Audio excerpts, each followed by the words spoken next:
Hello అందరికీ welcome back to Tot kitchen. ఈరోజు మనం ఇంట్లోనే రెస్టారెంట్ స్టైల్లో వెజ్ హాట్ అండ్ సోర్ సూప్ని ఎలా చేసుకోవాలో చూద్దాం. ముందుగా ఒక గిన్నె ఆర్ కళాయి పెట్టుకుని 1 లీటర్ హాట్ వాటర్ పోసి అందులో బాగా సన్నగా చాప్ చేసుకున్న వెల్లుల్లి అల్లం ముక్కలు వేసి ఒక 30 సెకండ్స్ బాయిల్ చేసుకోండి.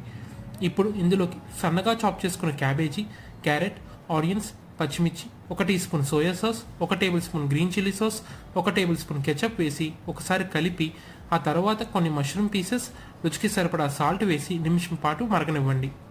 ఇప్పుడు ఇందులోకి కొంచెం spring onions, 1/2 teaspoon black pepper, 1/2 teaspoon white pepper, 1 tablespoon vinegar వేసి ఒకసారి కలిపి కార్న్ స్టార్చ్ వేసుకోండి. దీన్ని మనం ఒక 5 మినిట్స్ దాకా మరగనివ్వాలి. సూప్ పైన ఇలా తేటలాగా వస్తుందండి, అది తీసేయండి. 5 మినిట్స్కి సూప్ కాస్త చిక్కబడుతుంది. అంతేనండి, veg hot and sour soup ready. చల్లని వాతావరణంలో ఇలా అప్పుడప్పుడు వెజిస్తో హాట్గా సూప్ తాగి చూడండి, భలే రిఫ్రెషింగ్గా ఉంటుంది. Please subscribe to Tat Kitchen. Thank you.